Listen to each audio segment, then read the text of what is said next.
तर आज होतं माझ्या ऑफिस बेस्टीचा last working day in office. Red अलर्टमुळे ऑफिसमधून सगळेच घरी लवकर निघतात. पण आम्ही ऑफिसमधून लवकर निघालोय बिकॉज आम्हाला करायचं होतं सेलिब्रेशन. त्यात सिद्धेश आणि वैभवने तर बाप काम केलं होतं सुंदर केक आणून. कारण ऑफिस बेस्टीचा लास्ट वर्किंग डे जरी असला तरी तिचा ब्राईड टू बी सुद्धा होता. ब्राईडला तर हे सर्वच प्लॅनिंग खूप आवडलं होतं. त्यामुळे ती भरपूर खुश होती. त्यानंतर आम्ही केलं थोडं फोटोशूट. बरं आम्ही कोणीच एका टीममध्ये नाही आहोत. सगळे वेगवेगळ्या टीममध्ये डिव्हाईड झालेले आहेत ऑलरेडी. इतर वेळेस भले आमचं बोलणं किंवा भेटणं होत नसेल, पण कोणाचाही बर्थडे असो, फेअरवेल असो किंवा ब्राईड टू बी असो, आम्ही एकत्र मात्र येतो आणि फुल दणक्यात सेलिब्रेशन करतो. मग केक कटिंग वगैरे करून घेतलं आणि पावसात भिजून आल्यामुळे मस्त सूप आणि स्टार्टरवर ताव मारला.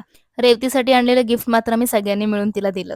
आणि काहीतरी कोर मेमरी असावी म्हणून तिच्यासाठी ग्रीटिंग कार्डवर प्रत्येकाने एक नोट लिहिलं. त्यात वैभवने आमच्या ChatGPT केलं आणि बेस्टी माझी आहे म्हटल्यावरती हे सुंदर ग्रीटिंग कार्ड मी तिच्यासाठी प्रिपेअर केलं होतं, जे तिला खूप आवडलं होतं. बाकी बरेचसे गिफ्ट तिला दिल्यानंतर आम्ही डिनर केला. डिनर करून झाल्यावरती आम्ही ऑफिसच्या आमच्या सुरुवातीपासूनच्या सगळ्या गप्पा, आठवणी ह्या काढून भरपूर पोट धरून हसत होतो. मग फायनली वेळ आली फेअरवेल बद्दल बोलण्याची. आमची ही न बोलणारी मॅडम आज भरपूर काही बोलली. सोबत आमचे हे बॉईज पूर्ण वेळ गप्प असणारे, शांत असणारे, मनातलं न सांगणारे आज एक्सप्रेस होत होते. मग सगळ्यांना सी ऑफ करण्याची वेळ आली आणि आमचा लांबून आलेला हा शिवाभाई, त्याला स्वतःचं कौतुक होतं म्हणून फ्लेक्स मारत होता. Okay bye.